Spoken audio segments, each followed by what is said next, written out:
आज प्रधान संगठन की जीत हुई है। वाराणसी, मिर्जापुर, चंदौली जिले के तीनों जिला अध्यक्ष के साथ हम लोगों का लगातार वार्ता चल रहा था, क्योंकि हम शुरू से बोल रहे थे कि मेरा परिवार हमेशा रहे। उदयनाथ सिंह और चुलबुल चाचा जी, हमेशा परिवार में हमारा एक जुड़ाव रहा है।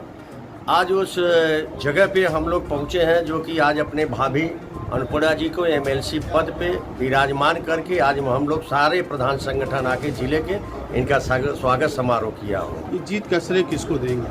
जीत का श्रेय प्रधान संगठन है, हमारे भाभी हैं और ये हमेशा इतना काम किए हैं कि इसमें किसी का श्रेय नहीं हो सकता है।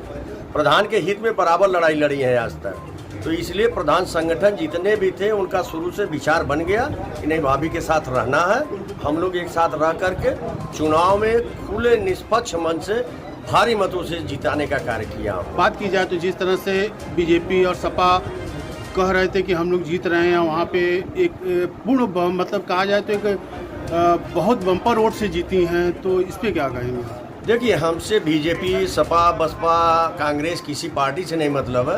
ये मेरा परिवार है। हम लोग अपने परिवार को देखते हुए विकास के लिए चुनाव किए हैं। इस चुनाव में बीजेपी भी कहीं से दुआ नहीं गई, बीजेपी का भी हमें सहयोग रहा है, सबका सहयोग रहता है, हर जगह रहता है। हम लोग विधायक में अभी विधायक जी माननीय सांसद जी को चुना हो बीजेपी से, हमारे जो प्रधानमंत्री हैं। अभी विधायक नीलरतन जी को चुना हो, भाजपा के ही हैं।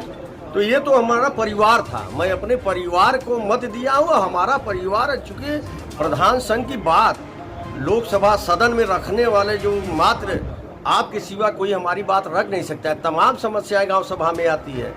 आप अगर उठा के देखें तो हम लोगों का माननीय मुख्यमंत्री जी ने अभी 5,000 रुपया, 1,500 रुपया बढ़ा के 5,000 हुआ है 3500 से। अभी हम भाभी से कहेंगे, हमारी एमएलसी है, मैं इनसे कहूँगा कि हम लोगों का कम से कम 45,000 रुपया मानदेय होना चाहिए और प्रधानों का कम से कम पेंशन बहाल होना चाहिए। हमारे जो राजनीति में जो आ जाते हैं, इनकी खर्चाएं बहुत बढ़ जाती है, राजनीतिक स्तर के कार्य करना पड़ता है, तो पेंशन भी मिलना चाहिए प्रधानों को। साथ साथ जो हम लोगों को 10 लाख का वित्तीय अधिकार मिला है, हम लोग 25 लाख का मांग कर रहा हूँ। जैसा कि आपसे भी मैं अभी कहूँगा बैठ करके, जिस दिन आप शपथ ले लेंगे उसके बाद हम लोगों का कम से कम वित्तीय अधिकार 25 लाख का होना चाहिए। इसी प्रकार से तमाम समस्याएं गांव सभा में है, सब हम मिल करके पत्रक दूंगा। पत्रक के बाद सदन में आप रखेंगे, बात उठाने का कार्य